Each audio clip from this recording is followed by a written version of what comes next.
St. Clair County RESA presents Dateline Schools, hosted by Terry Harrington. This week on Dateline Schools, we're continuing our year-long series of looking at the teachers participating in the Classrooms for the Future project. And so today we're out at Memphis Elementary School talking to third grade teacher Meran Khon. And Meran, I know another big piece of this whole project is the ability to collaborate with the other teachers that are participating with you. Tell us about that. Well, it's been really interesting to see how each teacher has their own take on the classroom design process. As we get together and we share our classroom plans or we work through different professional development together, we've been able to see how each teacher brings their unique wants and needs and viewpoints, and then we see things that they decided for their classroom that maybe we hadn't thought of, and we're able to go, oh, that's a really good idea. How could I use that in my class?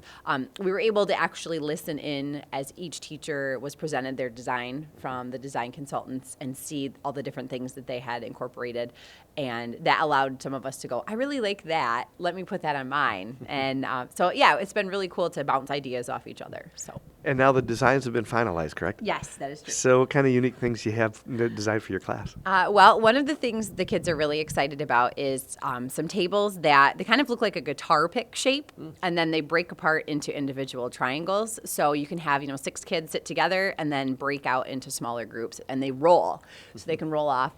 And then a couple other tables fold up flat against the wall, so we can push those out of the way and have floor space.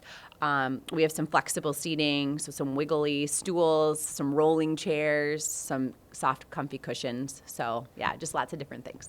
So no more sitting in those desks attached to the chairs and in rows, that type of thing, no. right? Although it is interesting to note that there are a few kids who, through this whole process revealed, I prefer a stationary chair, just a normal chair. And there are a few of those thrown in for those kids that like that. Right. So. I know too, especially at the elementary level, the parents are more involved with the kids and that. Yeah. What kind of involvement the parents have and what kind of feedback have you had from them? They're very excited as well. They hear the enthusiasm as their kids come home and show, hey, here's our design and this is what we're working on. I have had a few parents ask a very interesting question, which is what happens next year when they leave your classroom and none of this is available?